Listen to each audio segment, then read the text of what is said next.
Good morning, traders. It is Monday, the 15th of May, 2017. It is 8:01 a.m. Chicago time, 9:01 Eastern U.S. time. Thanks for joining me. Hope you had a restful weekend. We have a busy week ahead. Derivatives trading involves substantial risk of loss and is not suitable for all investors. Past performance is not necessarily indicative of future results. The key news from the overnight session, it revolves around energy, crude oil. It seems as though Russia and Saudi Arabia came to an agreement to extend the oil production cuts until March 2018. This came out at about 9 p.m. Central, 10 p.m. Eastern last night, causing crude to jump up about 3.5%. June crude is trading at 49.55, up $1.72, up 3.6% currently. This the vote on this production cut is the decision is expected for May 25th. That's 10 days from now, May 25th. If you're trading crude oil, that's a date you'll want to mark. That's the key news. The other important news that came out over the weekend was North Korea test launched a ballistic missile again. They claimed that it was the launch was successful. It's a ground-to-ground medium to long-range strategic ballistic rocket. Of course, in the world of politics, that's a move that could further destabilize relations between the U.S. and North Korea. And there's a lot going on there, so we need to pay attention to that. That's looks like the next theater for war here for the U.S. At least it seems to be that way. This morning we got the May Empire Manufacturing came in at -1, expected 7.3 to the plus side. There are several numbers that were released. Again, the most important news is crude oil. Last night at 10 p.m. Eastern, an extension of the production cut of 9 months to March 2018 was agreed to by Saudi Arabia and Russia. Now let's switch gears and look at what we expect for the week, given that it's Monday. Today, the only number that comes out is really Empire Manufacturing. We do get NAHB Housing Market Index at 10 a.m. Eastern for May, expecting 68. And then at the close, we get total net tick flows and net long-term tick flows. Not big movers there. But going into tomorrow, there's a lot that's coming out of the UK, CPI, RPI, PPI. The Eurozone gets GDP and trade balance. We also get the zoo survey. In the US, we get housing starts, building permits, industrial production, and we get ECB's Nowotny speaking. On Wednesday, we get UK's ILO unemployment rate, and we get the Eurozone CPI and construction output. Thursday, we're looking for UK retail sales, US Philly Fed leading index, ECB's Lautenschlager and Draghi speak, and Fed's Mester. And Friday, we get PPI out of Germany, we get the Eurozone current account, consumer confidence, and we get speakers ECB's Prate and Constancio, and then Fed's Bullard, and that's pretty much the calendar for the week. I'm expecting this to be a relatively a more active week than last week. I also want to bring your attention to the fact that on Friday, the range was the lowest we've had in a long, long time. I did not have a chance to go through and see how far back, but on a non-holiday,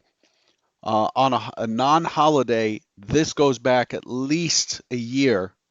Friday's range, overall range on the regular trading hours was, get this, 5.75 points. 5.75 points. That is beneath the value low of all ranges dating back to August 24th, 2015. So let's look at that chart real quick. Here we are.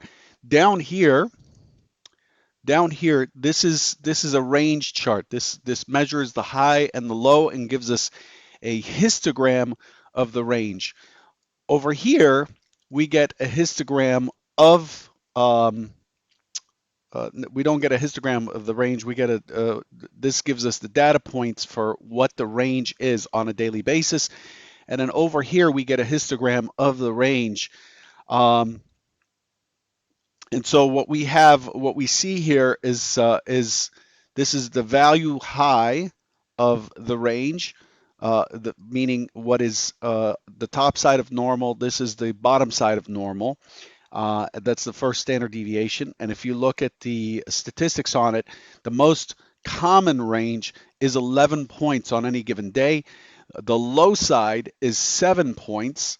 Okay, the low side of normal, 7 points. The high side of normal is 23 points. Quite a spread. And what we did is we hit below the low side of what is common. So it was almost like a holiday on Friday. Really tight tight trade, and the market's just sitting sideways again right up here after a gap. It's just sitting sideways, and just balancing out. As you can see, we've got that 23.85 and a quarter still governing from below, which we hit on Thursday or on Friday on the downside. That was basically our low to the downside, but overall the market just didn't go anywhere at all. Let's stick to our routine and go and look at what we expected. On Friday, I did expect a tighter range, as you can see here, but I did expect us to also float up given the continuation of Thursday's trade. Thursday traded the low. We had a weak low, but the market pushed all the way through and took out the IB high despite the open drive. So there's a strong, relatively strong push on the buy side with the point of control near highs up here. The expectation was we would break through and get to 95 and a quarter at least. And then once that's done, I expected us to just basically zigzag across that 95 and a quarter, not get much range at all. And I was, even with that conservative view, I was still way off. The alternative is again to complete this auction up from Thursday, break the high and then fail, move back down into the 2384 area and then go sideways and hold sideways in the 2387 area into the close. I expected a sideways close. Here's what actually happened. Not much at all. Nothing. What we did was we had an open auction that broke to the downside, so it looked like hypo 2 without the test higher.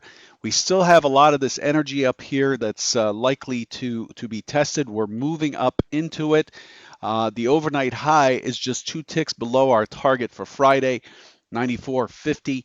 And what the market did was just go completely sideways for the session. We have a neutral day. We broke the initial balance low down here, and then on the close, we broke the initial balance high. We have a completely Gaussian, completely balanced day. This day is just compression at its worst that we've seen probably in the last year or more, almost maybe a couple of years. And so this morning we end up with a gap up to 23.92 and a half, but we're still riding inside of Thursday's range. So despite the big move in oil, we didn't quite accomplish that much. Looking at the overnight session, here we go. We reopened yesterday at 5 Central, and most of the inventory, the overnight inventory, is long or positive in price and in volume. And we have built a Gaussian profile up higher so we could see the move that came in right on the oil news, and then again on the European Open. We had a sell-off in the middle of the European session, from which we have recovered. We have, again, a completely balanced profile, 135,000 contracts traded, a little on the light side on a relative basis. And overall, what all we can glean from the overnight session is that the inventory is positive and it's trading above the point of control of Friday. The overnight low didn't even bother to tag the point of control from Friday, which was at 87.50. We stopped at 88. So there's not much to glean from this from the overnight session. Now, looking at this is my study chart. Looking at what we accomplished last week, since it's Monday, here we are. We broke higher a couple weeks ago. We broke higher. We left the gap up. We've balanced. We continue to balance with an upward skew. So we started to one time frame higher. We have higher lows. I know we have higher highs, but it's the lows that we want to pay attention to on one time framing up. And we finished the week right in the middle here of balance. So overall, the market's trading much like it does at the end of July or in the first couple of weeks of August through August. We have broken up. This is a bullish move out of the consolidation range that we've had since the beginning of the year. So don't forget that in your planning, that the overall mode of the higher time frame is to the buy side. So that needs to weigh in on your daily plans. But overall, we're just balancing, chopping higher. And then this morning, we're looking for a push. We're looking for it to gap up. As far as what we're expecting for today, and by the way, let's take a quick look at crude. This is crude on an all sessions basis. Here's the announcement right here at 9 Central last night. A quick pop, and then we went completely sideways to flag a little consolidation. Look at that profile. Look at this, the amount of volume that went into this consolidation. So we look for the continuation move. The continuation move happens. And then this gives us the European Open, and then it continues higher. Where does it stop? It stops right at the point of control from the high to the low, the most recent high to the most recent low. The point of control is 49.39, and look at where it stops right on the dot for a small pullback. And now we're pushing through, but I'm expecting it to balance this morning right at this point of control. Where does this point of control come from? Let's change the time frame for this. Again, this is crude oil, 15 minutes. Here's where that point of control comes from. Taking the high swing, looking at the auction, now that we're retracing back, we're taking back some of this selling that has occurred over the last month or so. Taking all of that, we see that the point of control is right at 49.37. Again, that's where it stopped right before it's pausing, right before it went sideways and started pausing this morning. Notice for those people trading crude, it's so important to notice where these low volume nodes are. These are really important areas, in my opinion, to set your risk or to set your targets. This low volume node here is at 48.24, and you could see that we traded up to 47 something, and then we broke through. We tested it from above, we tested it from below on Friday. On the other side, 50.30, 50.25 is a key test area up here. Just pay attention to these low volume nodes because they represent price action. So you can see here that the consolidation that occurred at the bottom of the range at the beginning of the month, the top of it is right up against this 47.10 area, and that's your initial support on any push down. Now, this is a news-driven move, but it's also a supply-demand driven. It's a macroeconomic driven driven move. It's a fundamental-based move.